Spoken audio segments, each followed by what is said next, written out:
یہ مناظر 1 فروری 1979 کے ہیں۔ ایران کے دارالحکومت تہران کی سڑکوں پر 50 لاکھ افراد کا مجمع ہے جو اپنے لیڈر کے استقبال کے لیے اکٹھے ہوئے ہیں۔ وہ لیڈر جو گزشتہ 14 سال سے جلا وطن تھا۔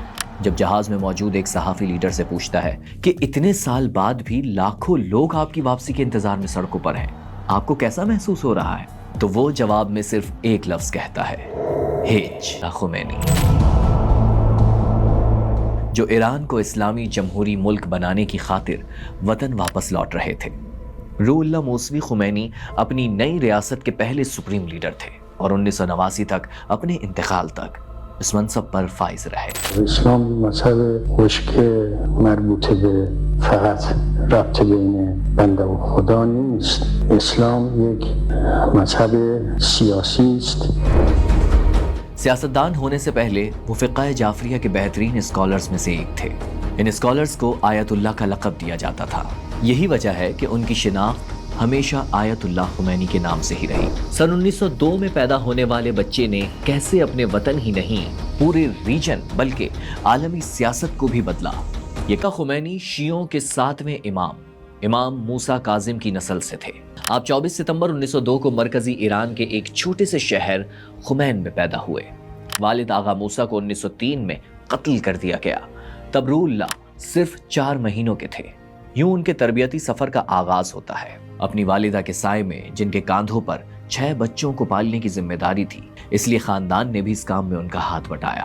کچھ عرصے تک روح اللہ کی چچی بھی ان کی سرپرست بنی، لیکن ایک کردار جس نے روح اللہ کی زندگی پر بہت گہرا اثر ڈالا، وہ سب سے بڑے بھائی مرتضیٰ تھے۔ روح اللہ 16 سال کے ہوئے کہ والدہ بھی انتقال کر گئیں، تب بڑے بھائی نے ہی روح اللہ کے سر پر ہاتھ رکھا۔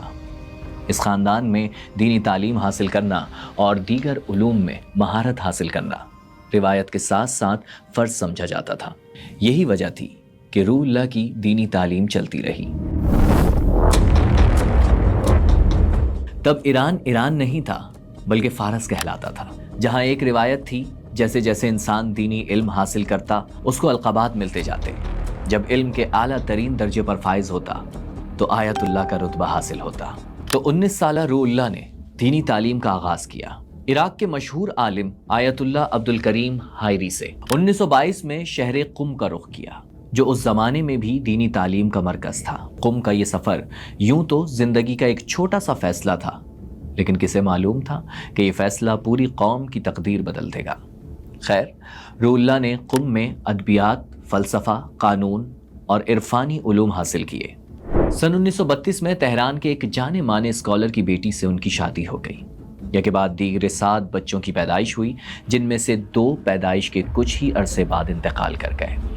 اس دوران 1937 میں آیت اللہ حائری بھی دنیا سے رخصت ہوئے۔ تب روح اللہ نے ایک اور آیت اللہ حسین برجردی کی شاگردی اختیار کر لی۔ اب ان کی پہچان ایک انتہائی ذہین اسکالر کے طور پر ہونے لگی۔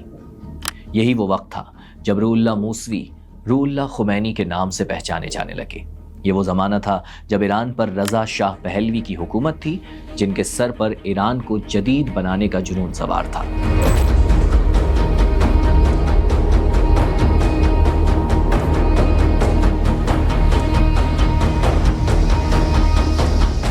دوسری جنگ عظیم کی وجہ سے ملک کے سیاسی حالات تو خراب تھے ہی، اخلاقی حالات بھی بدترین تھے۔ ملک کے شہر پارٹی سٹی بنے ہوئے تھے، نائٹ کلب عام تھے، ایران پوری دنیا میں شراب برآمد کرتا تھا۔ پھر رضا شاہ نے کچھ ایسے فیصلے بھی کیے جن سے علماء کا انفلوئنس کم ہونے لگا۔ پھر خواتین کو مردوں کے برابر مساوی حقوق دیے گئے، انہیں ووٹ ڈالنے کی اجازت دی گئی، ان کے لیے یونیورسٹیز کے دروازے کھولے گئے۔ یہی نہیں، حجاب کو بین کر دیا گیا۔ پولیس کو حکم تھا جو بھی اسکارف پہنے نظر آئے اس کا حجاب کھینچ لیا جائے۔ اب ایران کی سڑکوں پر خواتین مغربی لباس میں نظر آتی، تنگ جینز، منی اسکرٹس اور سلیو لیس شرٹس تو عام تھیں۔ اس کے بعد امام خمینی کی تحریک کیسے کھڑی ہوئی یہ آگے چل کر بتائیں گے۔ اس سے پہلے یہ جاننا ضروری ہے کہ ایران کی سیاست کیسی تھی اور اس زمانے میں ملک کس طرح ایک نازک موڑ پر کھڑا تھا۔ جس ملک کو آج ہم ایران کے نام سے جانتے ہیں، وہ ایک لمبے عرصے تک قاجار خاندان کی سلطنت تھا۔ 1908 میں ملک میں تیل نکل آیا تو دنیا کی بڑی طاقتوں کے مفادات ایران سے جڑ گئے۔ 1925 میں طاقتوں کے پاور گیمز کے نتیجے میں ایران میں اقتدار ملا پہلوی خاندان کو۔ پہلوی خاندان کا حکومت کرنے کا خاص انداز تھا، ایک کڑی سینسرشپ اور پروپیگنڈے کے ساتھ قوم پرستی، سیکولرزم اور اینٹی کمیونزم پر زور۔ ان کے دور میں مذہب کو بہت دبایا گیا، کئی سماجی اور فائنینشیل ریفارمز کی گئیں، بلکہ فوج اور انتظامی شعبوں میں بھی ایسا ہی کیا گیا۔ ملک کو جدید بنانے کے لیے پہلوی خاندان نے سہارا لیا جبر کا، ظلم کا۔ رضا شاہ یہ سمجھ رہے تھے کہ جب پڑوسی ملک میں مصطفیٰ کمال اتا ترک ایسا کر سکتے ہیں تو وہ کیوں نہیں؟ رضا شاہ ان کی طرح ملک کو جمہوریہ بھی بنانا چاہتے تھے، لیکن آپ کو سن کر حیرت ہوگی کہ برطانیہ اس کے خلاف تھا، کیونکہ جمہوریت آ جاتی تو تیل کیسے لوٹا جاتا۔ لولی لنگڑی جمہوریت بھی برطانیہ کے انٹرسٹ کے خلاف ہوتی، اس لیے اس نے بادشاہت کو کھلا سپورٹ کیا، اور جب شاہ ایران نے فیصلے کرنا شروع کیے تو ملک میں بڑی ہلچل پیدا ہوئی۔ خاص طور پر مذہبی حلقوں میں ایران کے حالات تو خراب ہو ہی رہے تھے، دنیا بھی سیکنڈ ورلڈ وار کی وجہ سے برے حال میں تھی، لیکن تیل جیسی دولت نہیں چھوڑی جا سکتی تھی۔ اس لیے 1941 میں سیکنڈ ورلڈ وار کے دوران ہی روس اور برطانیہ ایران میں گھس آئے۔ رضا شاہ کو حکومت سے نکال دیا گیا کیونکہ وہ برطانیہ کے مفادات کے خلاف جا رہے تھے، اور ان کے نوجوان بیٹے محمد رضا کو نیا بادشاہ بنا دیا گیا، ایسا بادشاہ جو برطانیہ کے اشاروں پر چلتا۔ 1951 میں ایران کے وزیر اعظم محمد مصدق نے آئل انڈسٹری کو نیشنلائز کر لیا۔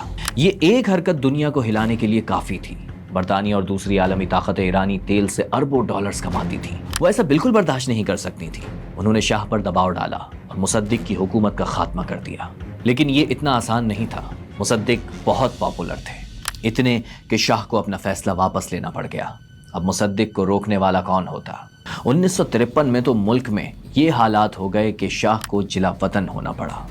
اب مغربی دنیا کے مفادات اور اندھا منافع خطرے میں تھا۔ تب امریکی اور برٹش انٹیلیجنس نے ریٹائرڈ ایرانی جرنیلوں کی مدد سے بغاوت کی، مصدق کی حکومت کا تختہ الٹ دیا گیا، فوج نے اقتدار پر قبضہ کر لیا اور رضا شاہ کو واپس بلا کر حکومت انہیں دے دی گئی۔ اتنی بڑی فیور ملنے کے بعد شاہ نے وہی کرنا تھا جو مغرب کہتا۔ انہوں نے ملک کو مغرب زدہ کرنا شروع کر دیا۔ 1961 میں انقلاب سفید کے نام سے ریفارمز کی، جن کے پیچھے بھی امریکہ ہی تھا۔ اب ایران دو حصوں میں بٹ چکا تھا، ایک طرف جدت پسند طاقتیں جن کے خیال میں یہ اصلاحات ابھی ناکافی ہیں، انہیں اور آگے بڑھنا ہے، اور دوسری طرف مذہبی حلقہ جن کے خیال میں شاہ ایرانی تہذیب اور مسلم شناخت کا قتل کر رہے ہیں۔ یہ سب ایک طرف، حکومت نے جو خفیہ پولیس ساواگ بنائی تھی اس کی وجہ سے ہر طبقہ شاہ سے نفرت کرنے لگا۔ اس خفیہ پولیس نے کچھ اور کیا ہو یا نہ کیا ہو، لیکن یہ ضرور کیا کہ ایران کے لبرل اور مذہبی حلقوں کو آمنے سامنے لا کھڑا کر دیا۔ تب جن علماء دین کو حکومت سے سب سے زیادہ اختلاف تھا، ان میں امام خمینی سب سے نمایاں تھے۔ پورا مذہبی حلقہ ان کے سائے تلے جمع ہو رہا تھا اور ملک انقلاب کی راہ پر چل پڑا۔ این اسلام که الان دست ماست که به کلی از سیاست جداش کردند، سرشو بریدند، اون چیزی که اصل مطلب ازش بریدند و جدا کردند و ما بقیشو دست ما دادند. ای یار سفر کرده اگر چه تو دوری حسنی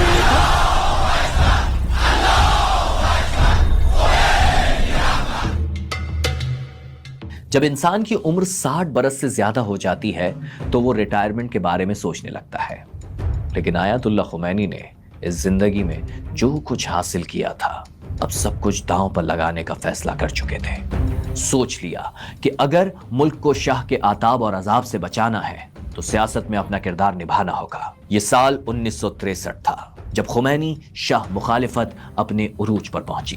خمینی کا پہلا پیغام تقریروں اور پمفلیٹس کے ذریعے ایران بھر میں پہنچ رہا تھا۔ تب شاہ